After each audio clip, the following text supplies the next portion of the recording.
These algorithms are created by human beings with goals and biases, and they're built into it.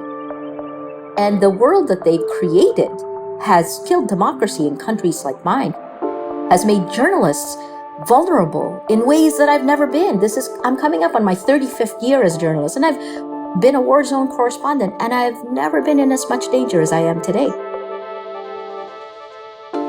Hello, I'm David Skok. And I'm Taylor Owen. Welcome to Big Tech.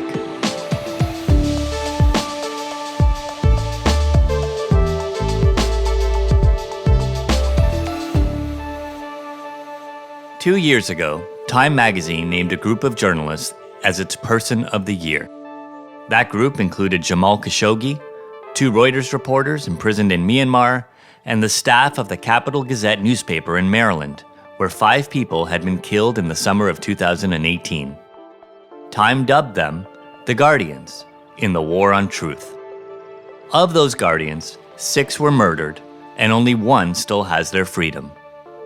That freedom is now in jeopardy. So the court this morning handed down its decision in People versus Santos, Ressa, and Rappler. And the judgment is a judgment of conviction for both Maria and Ray.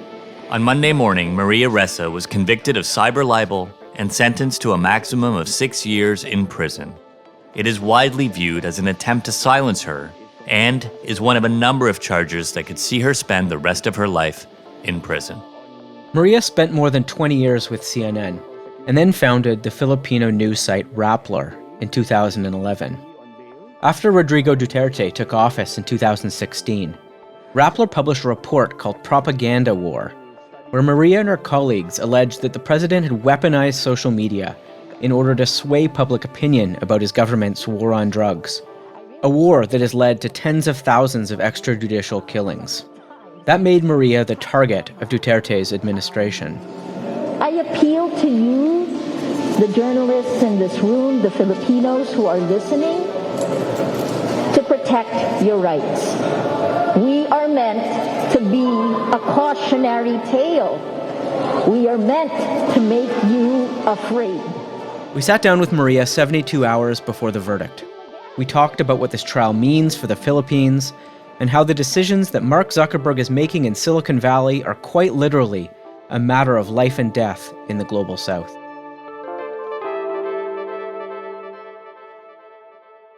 Maria, obviously I've seen you speak a lot and you have done so much and been so outspoken and have shown such strength. It's Friday for you right now. We're 72 hours away from this. If I may ask, how are you feeling? I've gone through a whole range of emotions. 2 weeks ago, when I got the notice that the verdict, the promulgation date was set, that was the first day that the lockdown in the Philippines, which was among the longest in the world and among the most militaristic, it was the first day that the lockdown was eased just a little bit. And the first thing that I get is a court notice that we have to physically appear in court. And I went from, well, it's good, we can get it out of the way, to, oh no, I could go to jail. Oh gosh, how am I feeling? I think resolute. I chose this road a long time ago, and I know that there are consequences for every choice we make. I know this is the right choice to make, to stand up and challenge any kinds of attempts to limit the rights you have under the Constitution. So a few weeks ago, I was writing a commencement speech I gave the speech at Princeton University. And I told the graduates to think about 3 things because they're standing on the rubble of the world that our generation, I'm a little older than you, but, that my generation created. So I said, I gave 3 things, but the second lesson that I gave was to embrace your fear. That's how I've lived my life. I learned that when I was a kid, that, you are your own worst enemy. If you embrace your fear, whatever that is, you can, rob it of the sting it has to prevent you from seeing clearly, from moving forward. And that's exactly what I'm doing. So in my head, I have imagined the worst case scenario.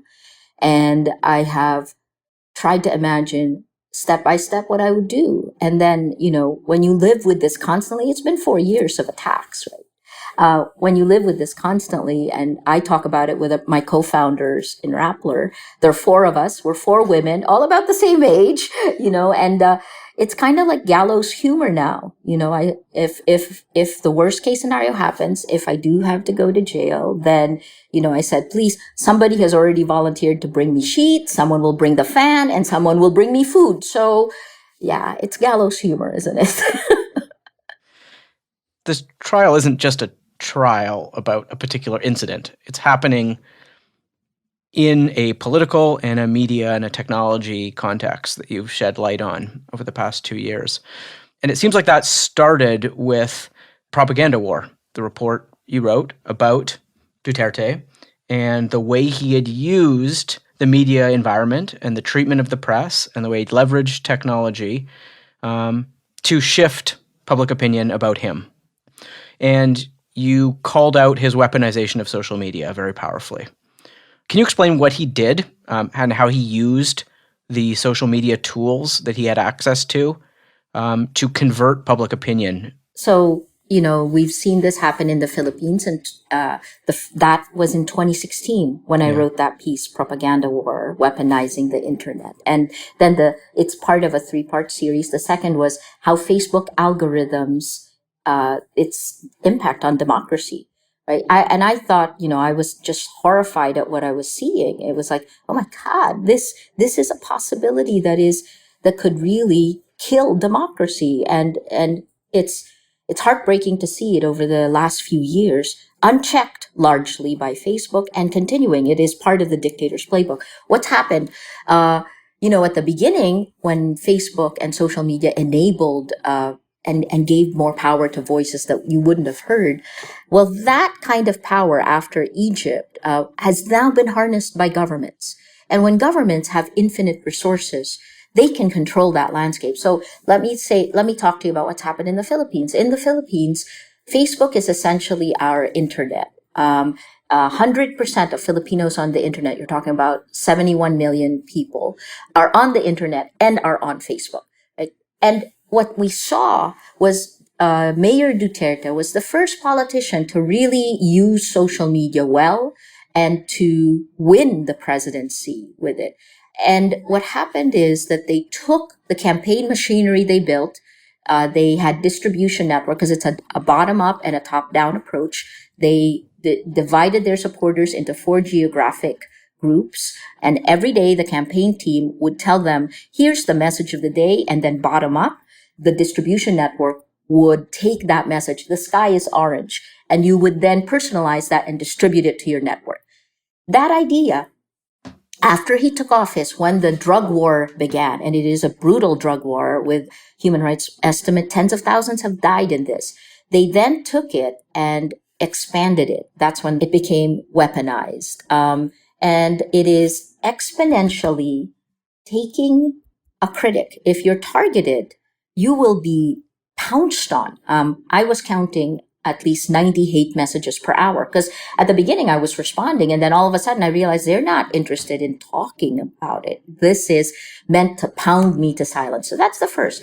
Pound the perceived critic to silence, intimidate them to silence so that that narrative disappears. And then the second impact is to astroturf their messaging. President Duterte is the best. He is the best president this country has ever had. The Pope said he's the best president. So these lies laced with anger and hate spread fastest on social media, and it creates this bandwagon effect. You throw in the messaging, you target the people, and real people begin to believe it because in Facebook, a lie told 1 million times becomes a fact. And then what you wind up doing is if you are pro-Duterte, all the pro-Duterte people, as it grows, moves further here.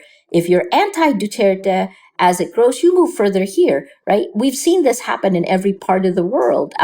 Filter bubbles, and then you tear apart society and everyone debates the facts. This group, because they don't see any opinion that goes against theirs. And now we're debating what the facts are. And that is the biggest problem I see for integrity of anything. If you debate the facts, you can't have integrity of markets, you can't have integrity of elections. This is democracy's death by 1,000 cuts. So that continues. We have complained to Facebook. Rappler is one of Facebook's fact-checking partners, one of 2 Filipino fact-checking partners. Oh, here's the last part. Before the campaigns began, the president of Cambridge Analytica, Alexander Nix, came to the Philippines, was photographed with some of the campaign people of then Mayor Duterte, and they claimed that he just came to visit them. He was here to talk about Cambridge Analytica before Cambridge Analytica was infamous, but the whistleblower, Christopher Wiley, actually told me that the Philippines, like other emerging markets where the laws are lax or non-existent, that the Philippines was, he called us the petri dish, and that they tested these tactics of mass manipulation here, and if it worked, they ported it, and that's in quotes, they ported it over to the West, to the US, to Europe, Canada, there you are. But it kind of makes sense because in the Cambridge Analytica scandal, the country with the most number of compromised Facebook accounts is the United States. The country with the second most number of compromised accounts is the Philippines. How deliberate do you think this was from the beginning? Was destabilizing truth the goal in sort of a typical autocratic fashion, or was it just a side effect of seeking to control the discourse on these platforms? I think the masters at this were Russian disinformation networks. I think they hit a jackpot. They didn't realize how good it would be. And part of the reason that jackpot happened was because of the inaction of American social media platforms who say they espouse free speech, right? And the values of democracy. In the Philippines, what I would say is that, because Duterte's campaign didn't have the war chest, the money that he was one of 5 presidential candidates. He won 16% of the vote. He didn't, he wasn't elected overwhelmingly, but social media was a huge factor in his win. And I think his campaign team realized its value. And then after he won, they actually made an announcement. They were so happy about the impact of social media, and they said they would maintain it, that they would continue to grow it. And at that point in time, I didn't know what that meant, because what do you do with this? And then when I realized that it was the manipulation of people, that this is propaganda XXX to the nth degree. Yeah. And here's what the reality is for social media platforms, right? Regardless of how they paint themselves, they are behavioral modification systems. That is what they have become. They are optimized to serve our data, and we put our data inside these platforms. But then machine learning and artificial intelligence gets it to a point where they know us better than we know ourselves, better than our most intimate relationships. And for a price, whether it's a company or a government, anyone who pays to give you a message at your most vulnerable moment, that is when it will serve it. It changes behavior. It does. And one of the things we do know is that this kind of exponential hate online translates to real world hate, translates online violence, turns into real world violence, right? I mean, let's talk about the United States. We know the Mueller report said this, right? That Russian disinformation networks targeted the 2016 elections, and their most targeted messaging were race relations. They were on both sides of that fracture in American society, and they pounded it open.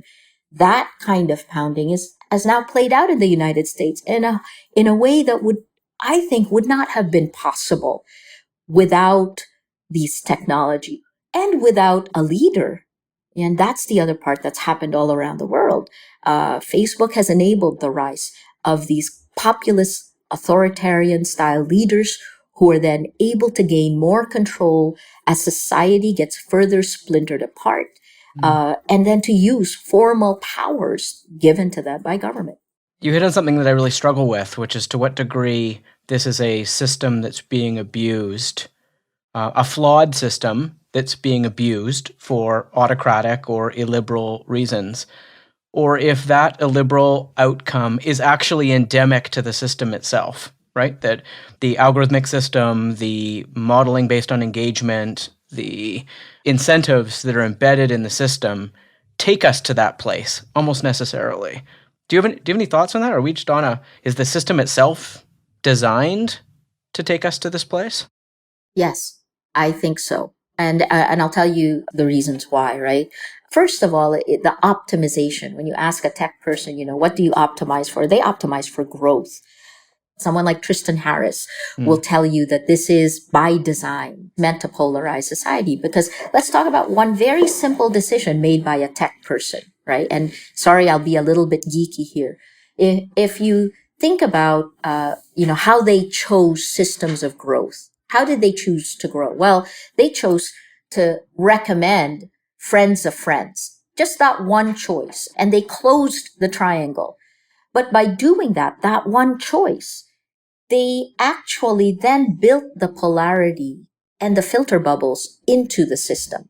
Because friends of friends in the real world, we are exposed to a lot more views than we are now exposed to in Facebook because of that one choice. All right. So that's number one. And then the second one is it manipulates the worst of human nature. It is built for that. Anger spreads fastest. Anger and hate spreads fastest. And that's part of the reason that it's an existential problem for journalists, because that we spend our entire careers learning to tell stories so that boring facts matter to people. But now we're fighting narratives that are lies, that are meant to spread, that are designed to spread in this system, and it's unchecked. So the other byproduct of this is that in the context of our world, as the tech platforms gained more power, in the old world, news organizations had both content and distribution powers. We created based on facts. We were accountable for the facts. If we were wrong, we could get sued. And we distributed this. But then the tech platforms took away the distribution powers, essentially the gatekeeping role, which turns out is far more powerful than we thought, because it protected the public sphere. And when the tech platforms took it, they abdicated responsibility for facts at the expense of growth. And so that then made facts questionable because the filter bubbles pulled further apart, and there was no adult in charge. Everyone was given a gun and they said, go ahead, shoot. And then without the gatekeepers, the integrity of anything. We've known, the reason I became a journalist is I know that information is power. David, you know that. And now information is weaponized at the very basic foundation because the distribution of news is out of our hands. And I think that's the question. That really is the question of, I'm sorry, that's my niece. So I think that's the question that the social media platforms face, because they claim that they don't want to be the arbiter of truth. But the reality is they already are. These algorithms are created by human beings with goals and biases, and they're built into it. And so to say that they're not is disingenuous. And the world that they've created has killed democracy in countries like mine, has made journalists vulnerable in ways that I've never been. I'm coming up on my 35th year as a journalist, and I've been a war zone correspondent, and I've never been in as much danger as I am today. For Zuckerberg, and I wonder, I'm actually very curious from your lens how you feel about watching what's happening in the United States right now. Yes, Trump and this march towards authoritarianism, but more so how Zuckerberg is now seeing it on his shores. And you're seeing all the platforms in Silicon Valley seeing it on their shores and how they're responding very differently. Last week was arguably the most important week of Mark Zuckerberg's professional life. And he stood his ground on the free speech principles Whereas Jack Dorsey and Twitter said, we're going to start flagging things. And obviously they're now dealing with the repercussions of that decision from a policy and a business perspective. What has it been like watching that unfold from where you are, where you've seen the future? Yeah. I am shocked because I've met Mark Zuckerberg. I think he's a bright young man, young because I'm old. I think he's on the wrong side of history. It is infuriating that he keeps saying this is a free speech issue because it's not. I'm going to quote a comedian who knew this. Sacha Baron Cohen said, "Freedom of speech is not freedom of reach." And it goes back to that. Who cares if a journalist says what the facts are, tells a fantastic story, if it doesn't get distributed as much as the lie? And this is documented in many research. A lie spreads, the fact check that comes after gets to maybe a very, very small fraction of the people who now believe the lie, right? When Mark Zuckerberg was in front of Congress in 2018 and he said that it would take at least 5 years before Facebook could deal with it, I threw a shoe. It's like, because in countries like mine, in the global south, where people are dying because of what Facebook is failing to do, it can't be years. It had to be days. And, I speak as a frenemy of Facebook because we're still their fact-checking partner. I think that goes to both of our interests. But at the same time, I'm appalled that genocide has happened in Myanmar and there has been no accountability. I am appalled that the legal attacks against me was astroturfed on Facebook. What the government tried to do is to replace journalists with criminal, right? Just even that kind of propaganda that Facebook has enabled. It's physically, morally, intellectually, spiritually damaging to me. Facebook has taken away the rights, the kinds of protections a journalist is guaranteed under the Philippine Constitution, and they've stripped us of that. So these are things, this has a daily, minute per minute impact on us. You can see I'm getting emotional here. Mm-hmm. So, in 2016, Rappler fought impunity on two fronts: the drug war of Rodrigo Duterte and Facebook.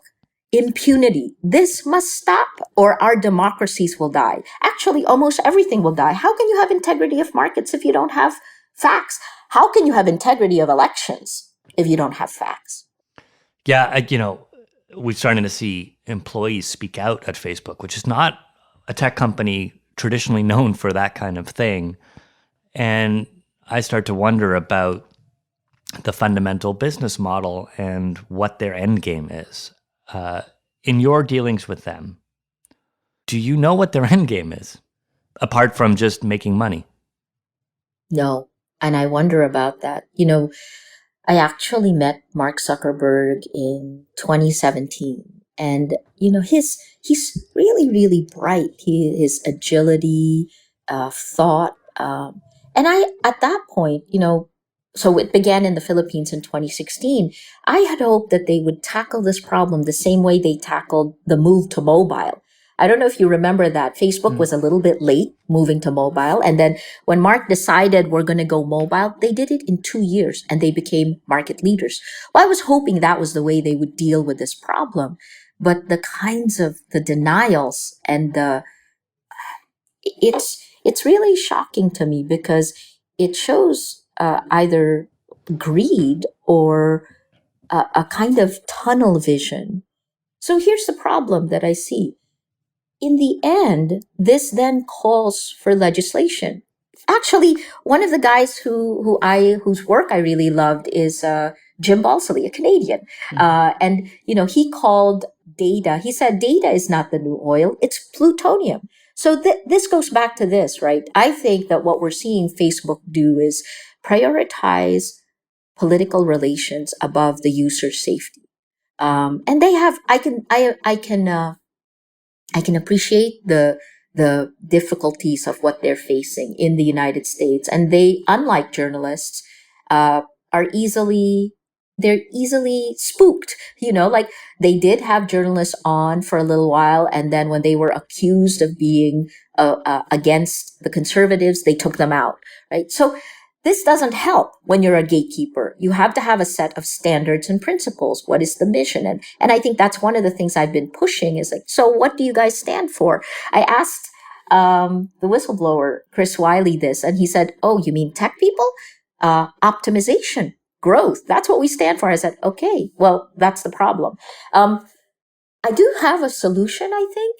We've been thinking about this and I've been discussing it with a lot of really smart people. And part of this came out of something that Sinan Aral, he's with MIT, he's got a book coming out. It's called The Hype Machine. But we were saying that, why not make every user? So who owns our data? In fact, there's a new social media platform, MeWe, where you own your data. You own your data, right? So who owns the data that we put into these social media platforms? Right now, Facebook is taking it, it's aggregating it, and then putting it together with everyone else gives it that network effect, right? But what if the legislation is about giving the user the ability for data portability and social network portability, so that we can then fight for our rights, so that there is an incentive for these social media platforms to protect the users, right? Because if we can do that, if we have data portability and we can take our social network with us, then we can, if we're not being protected, we can pull out and transfer it to another social media platform. And that would also get rid of a lot of these issues of monopoly and I don't think an antitrust law would work, because breaking it down doesn't actually address the problem that's embedded in the design of these platforms. So imagine if we can take our data, if we don't feel protected, we can take it out, and then we can tell our friends to take it out.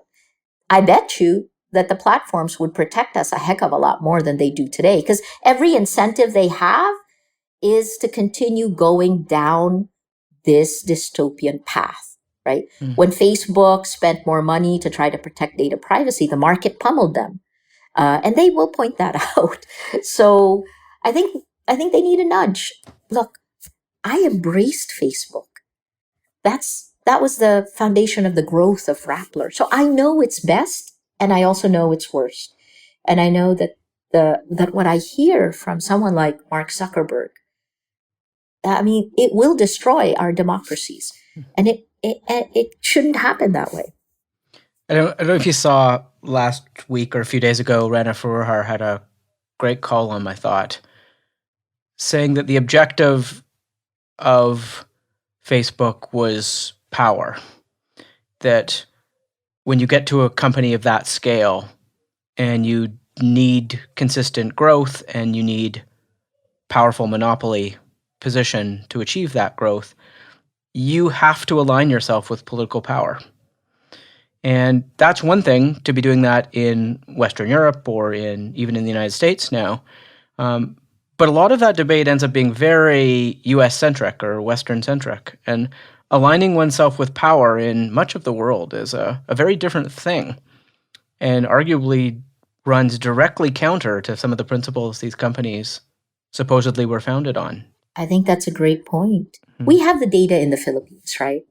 Part of my certainty in this is because we have the entire information ecosystem, and we can see the networks. And as fact-checking partners, when we fact-check and we prove it's a lie, we can see the social networks that continue to spread the lie, that are spreading it and are recidivists. That's what they do. So Facebook sees that as well. So to say that, why does Facebook not make a statement like the majority of the accounts of the lies that are fact-checked support political power, support Trump, right? Russian disinformation networks, they'll take it down, but they don't say very much. But here's the thing for us. Everything flows downhill, and we in the global south, it becomes a matter of life and death for us, what Facebook does. And, let's talk about the promise of it. It is the first time globally that we have all been connected in this way on one platform. But that also means that the lie that originates in Manila spreads instantaneously to New York or to Europe, right? And that's why you can see things like for example, the traditional boogeyman of democracy is George Soros. No one in the Philippines had heard about him really, but now he is the enemy of the pro-Duterte group. How is that possible? Him and Bill Gates, I'm sure. Yeah. Bill Gates as well, right? Yeah. The usual suspects, the narratives that were set up as conspiracy theories for the West, now have reached everywhere, right? If they don't deal with this, if I guess where I was going with this is that I felt that our problems in the Philippines wouldn't be solved until Silicon Valley solves this problem. And I guess I hope you guys, and I think Canada has done a much better job. I hope that we can get Silicon Valley to make the decisions that will protect the integrity of facts. Ah, my gosh, it's a long-winded way of getting to. I have, at one point, I had decided that, on Pareto principle, that if I expend 20% of my effort to just get some change in that ecosystem at that level, at Silicon Valley level, then that would have 80% repercussion in my country. It all begins with what people believe, with their view of the world. And when racism is pounded to you, when hate is exponentially distributed, you've got to know that will have impact, right? So I don't understand the scorched earth policy of Facebook in this, because ultimately, in the medium and long term, they will destroy democracy in their own country and they won't be able to operate. Maria, I want to bring it back to you, just because this is such a big moment in your life. I'm thinking about Duterte and Trump and the news of the last several weeks, which has been unbelievably distressing in the North American context. You've been living with that for quite a while in the Philippines. A friend of mine told me that the difference between Duterte and Trump is that Duterte actually cares what the global community thinks of him, and Trump doesn't. And I'm curious how you feel about that statement, and if that in any way gives you comfort, given the campaign that you've been on over the last few years. Oh, what a tough question you asked. The difference between us is that the United States, their institutions do still work. Our institutions crumbled in the first 6 months of the Duterte presidency. And that's what we Filipinos have had to face. And this kind of the erosion of our rights is now going to be codified, because there's an anti-terror bill that passed our House of Representatives in 5 days during the pandemic, just last week. And now it's waiting for President Duterte's signature. This anti-terror law, once it becomes law, will allow the government to arrest without a warrant anyone it could be any critic of the government. If you're determined to be a terrorist, you can be arrested without a warrant. You can be arrested for 24 days. Search warrants are no longer necessary. A lot of the kinds of safeguards of the Constitution have been ripped out. I don't see that happening in the United States, but maybe I'm wrong, right? Our managing editor wrote a piece that said, "Where the Philippines goes, America follows." And that's kind of what's happened in the dystopian future. Because I remember in December of 2016 being at Google News Lab and telling them about these exponential threats and how this will come for every journalist. And it did. I'm going around the Trump and Duterte.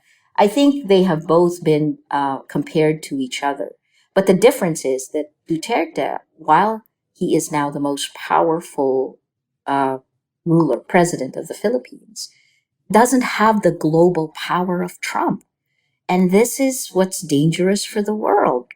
While the institutions may hold up, the continuing influence operations, the information operations that has splintered American society, requires Americans to really step up to the plate. And I think requires action from Facebook. You look at Twitter and Facebook. Twitter, smaller, is taking action and is taking heat from Trump, right? Where is Facebook? Look, Mark Zuckerberg's statements about not fact-checking political ads is dangerous. It's truly dangerous because essentially they could pay to spread a lie, which I guess that's what's been happening globally anyway. That leaves all of us vulnerable. And again, it's like the user is the target. And I don't know how we can deal with this. Know that on Monday, the world will be watching. And those of us who have chosen to dedicate our lives to the same pursuit of truth and facts will be watching intently. Thank you. And I guess if you know, is there anything you want to say that we haven't asked you, and words of wisdom from your vantage point? I don't know if it's words of wisdom. I think, and the reason I was kind of trying to grapple with that question, Trump and Duterte, you have to understand, I'm a citizen of the Philippines, Duterte. I'm a citizen of the United States. I'm a dual citizen, right? Both these men carry tremendous power over my life right now. President Duterte, in attacking Rappler, triggered a slew. When he attacked us at his State of the Nation address in July 2017, a week later, I got my first subpoena. Right? So this is a man who has tremendous power over my life right now. And I feel like I have no power except to shine the light. So thank you for telling our story. But the other place you would normally look in the past for help in press freedom violations or human rights violations is the United States. And now I don't know what's happening. How can the United States stand up for the values it says it still has, because I think it is there. So I even feel myself monitoring what I say about President Trump, and I shouldn't be doing that. I think that's the problem, right? Lesson learned. Here's my biggest lesson learned. When there's a Damocles sword hanging over your head, you ignore it, because otherwise it accomplishes its task. Wow. Thank you for taking the time. I don't know what to say, honestly, other than we will be with you in support next week. And thank you for inspiring a generation of journalists. Thank you for having me.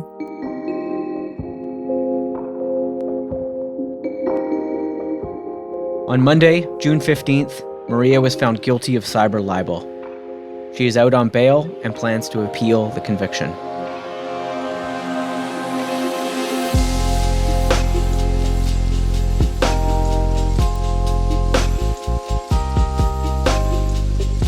Big Tech is presented by the Center for International Governance Innovation and The Logic, and produced by Antica Productions.